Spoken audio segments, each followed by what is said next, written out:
ముగ్గురు పిల్లల్ని కంటే 30,000 ఇస్తాం, నలుగురు పిల్లల్ని కంటే 40,000 ఇస్తాం. మరి ఒకళ్ళని ఇద్దరిని కన్నోళ్ళకి ఏమి ఇయ్యరా మీరు? దీని గురించే మొత్తం చర్చ కొనసాగుతా ఉంది. మీరు మాట్లాడిన మాటలు ఎలా ఉన్నాయని చెప్పేసి చూస్తే అంటే పిల్లల్ని కనడానికి మీరు పైసలు ఇస్తా అన్నట్టుంది. దీన్ని నేను తప్పుగా వక్రీకరించి మాట్లాడట్లేదు. మీరు మాట్లాడిన మాటలు మాకు అలా రిసీవ్ అవుతున్నాయి. ఒక రాష్ట్ర సీఎంగా మీరుండి మీరే ఇలాంటి మాటలు మాట్లాడితే ఎలా? అసలు పిల్లలకి కావాల్సింది ఏంటి? వైద్యం లేదా విద్య, ఇలాంటివి కల్పించవచ్చు కదా. మీరు ముగ్గురు పిల్లల్ని కానండి, మేము 30,000 డబ్బులు ఇస్తామంటే ఇది ఎంత హాస్యాస్పదంగా ఉందో తెలుసా. చూసే వాళ్ళకి గాని వినే వాళ్ళకి గాని వాళ్ళు పిచ్చోళ్ళు అయితే వెంటా ఉన్నారు అని అన్నట్టే ఉంది నిజంగా చెప్పాలంటే. మీరు మాట్లాడిన కొన్ని మాటలు పక్కన దేశాల్లో మనం చూస్తా ఉన్నాం. ఎక్కువ ఏజ్ వాళ్ళు అంటే 40+ వాళ్ళు ఆ గ్రూప్ ఆఫ్ పీపుల్ ఎక్కువ ఉన్నారు. ఎవరైతే యంగ్స్టర్స్ ఉన్నారో వాళ్ళు తగ్గిపోయారు, వాళ్ళ బలం తగ్గింది. సో అందుకని అలాంటి ఇబ్బందులు మనం పడకుండా మీరు ముగ్గురిని కానండి నలుగురిని కానండి అని చెప్తున్నారు. అసలు మీరు చెప్పే మాటలకి రేపు పోషించేది ఎవరండి? ఎవరు పోషిస్తారు? ఒక తల్లి తండ్రి ఆ పిల్లల్ని కన్న వాళ్ళు పోషించాలి.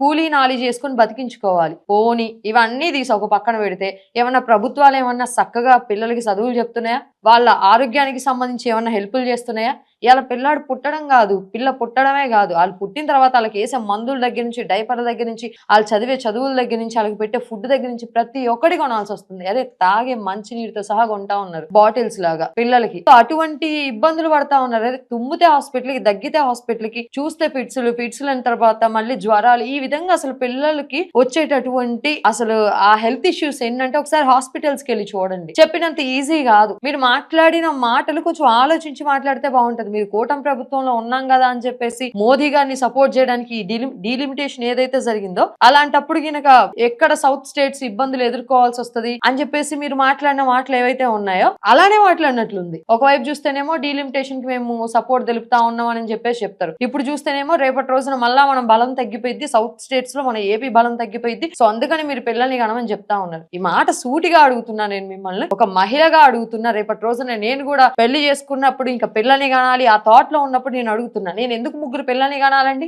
ఏం చేస్తుంది ప్రభుత్వం నాకని చెప్పేసి నేను ముగ్గురు పిల్లల్ని కనాలి? ఒక్కటి చెప్పండి. విద్యని ఇస్తుందా? సరైన విద్యని, సరైన వైద్యం ఇస్తుందా? నిజంగా ఈ రెండు చక్కగా జరిగిన రోజు మీరు మాట్లాడుంటే బాగుండేది. పిల్లల విద్యకి ప్రతిదీ అసలు ప్రీ స్కూల్ దగ్గర నుంచి ఎక్కడ అంగన్వాడీ కేంద్రాలు నడుస్తున్నాయండి? నిజంగా చెప్పండి. ఎక్కడ గవర్నమెంట్ స్కూళ్ళలో పిల్లలు ఉంటున్నారండి? వాటి గురించి మీరు ఎక్కడ పట్టించుకుంటున్నారండి? అసలు అవన్నీ సరిగ్గా ఉంటే ప్రైవేట్ సంస్థలు ఎందుకు లక్షలకి లక్షల ఫీజులు దోచుకుంటా ఉన్నాయి?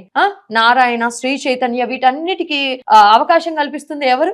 ఏ ప్రభుత్వాలు? మీ ప్రభుత్వాలే కదా. మీకు తెలీదా? ఎంత పెద్ద పెద్ద బిల్డింగ్లు కట్టేసి అక్కడో బ్రాంచ్లు ఇక్కడో బ్రాంచ్లు కట్టుకొని ఆ పేపర్లు, ఈ ఎగ్జామ్లు, ఇవని అవని పిల్లల తల మీద భారం పడతా ఉంది. నిజంగా చెప్పాలంటే సూసైడ్లు ఉత్తిగా చేసుకుంటలేరు పిల్లలు. ఇందుకే చేస్తారు. మీరు ఇంకొన్ని మాటలు మాట్లాడుతా ఉన్నారు, పక్కన దేశాల గురించి మాట్లాడుతున్నారు. ఆ పక్కన దేశాలు మీరు నిజంగా అంత కంపేర్ చేసుకోవాలి అనుకుంటే ఏ విషయంలో కంపేర్ చేసుకోవాలనుకుంటే విద్యా వైద్యం విషయంలో అసలు జీరో ఫీ అనమాట. పిల్లలకు 12th స్టాండర్డ్ వచ్చేంత వరకు అసలు చాలా మెచ్యూర్డ్ గా స్టడీస్ చెప్తా ఉంటారు. అంటే మన దేశాన్ని తక్కువ చేస్తున్నా మన అండం కాదు, మీరు చేస్తున్న పనులను మేము మాట్లాడాల్సి వస్తుంది. ఈ రోజున బయట సంక్షోభం పిల్లలకి సంబంధించి ఎన్ని ఇబ్బందులు ఎదుర్కోవాల్సి వస్తుంది తల్లిదండ్రులు అనేది ఆ కన్న తల్లిదండ్రులకే తెలుసు. అందుకే ఇద్దరు కూడా వద్దు ఒకళ్ళు ముద్దు అని చెప్పేసి అనుకుంటా ఉన్నారు. కొంతమంది అయితే నిజంగా చెప్పాలంటే ఇట్ వాస్ వెరీ ఫ్యాక్ట్ అనమాట. నేను వెరీ ఓపెన్ గా ఫ్యాక్ట్ చెప్తున్నాను. పిల్లల్ని కనడానికి కూడా భయపడతా ఉన్నారు నిజంగా చెప్పాలంటే. వాళ్ళకి కావాల్సిన వసతులు, వాళ్ళకి కావాల్సిన అన్ని అందించగలమా అందించలేమా అని చెప్పేసి చాలా భయాందోళనలో తల్లిదండ్రులు ఉన్నారు మాత్రం ఓపెన్ గా చెప్తున్నాను. అసలు ఆ పిల్లల్ని పెంచే దగ్గర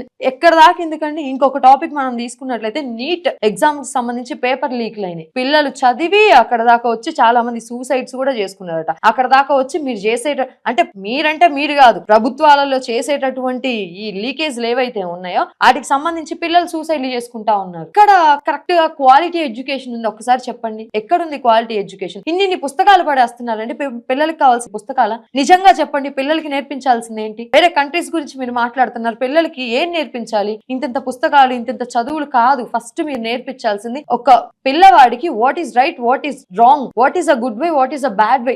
అసలు చాలా విలువైనటువంటి అంశాలను నేర్పించాలి. ఇవి ఏ స్కూల్స్ లో నేర్పిస్తున్నారండి? ఆ ఎగ్జామ్స్, ఈ ఎగ్జామ్స్, టెస్ట్లు, నీట్లు, అవి ఇవి అసలు ఎన్ని బోలెడ్ అనమాట. వీటికి మాత్రం చాలా ప్రాధాన్యతనిస్తా ఉంటాయి విద్యా సంస్థలు, పెద్ద పెద్ద విద్యా సంస్థలు. మీరు నిజంగా ఇంత రేపటి రోజున సౌత్ స్టేట్స్ లో, ఏపీ స్టేట్ స్టేట్ ఇబ్బంది పడుతుంది, రేపటి రోజున మేము ఇబ్బంది పడతాము, సో ఇటువంటి విషయాల్లో రేపు యంగ్ పీపుల్ తక్కువ అయిపోతే గనక మా స్టేట్ కు ఉన్నటువంటి బలం తగ్గిపోయిద్ది అని చెప్పి నిజంగా మీరు అనుకున్నట్లయితే మీరు చేయాల్సిన ఫస్ట్ పాయింట్ ఏంటో తెలుసా? మీరు విద్యా సంస్థలు, ప్రైవేట్ విద్యా సంస్థల్ని బంద్ చేసి గవర్నమెంట్ విద్యా సంస్థలకి పిల్లల్ని పంపించే ప్రయత్నాలు చేయండి. చాలా స్ట్రాంగ్ గా చేయాలి. చాలా ఎలా ఉండాలంటే ఇప్పుడన్నా కొంచెం వసతులు వస్తా ఉన్నాయి కానీ నిజంగా చెప్పాలంటే ఒకప్పుడు వసతులు కూడా లేవు సరిగ్గా. ఆడపిల్లలకి గవర్నమెంట్ స్కూల్స్ లో వసతులు కూడా లేవు. నిజంగా చేయాలంటే మీరు ఈ ప్రైవేట్ విద్యా సంస్థలన్నింటినీ క్లోజ్ చేయించేసి ఫస్టే అసలు ఒక్కటే చెప్పాలన్నమాట, అసలు అవసరం లేదు ప్రైవేట్ విద్యా సంస్థలు, మేమున్నాం, మేము వైద్యం విద్య క్లియర్ గా కరెక్ట్ గా అందిస్తామని చెప్పండి. ఏపీ స్టేట్ లో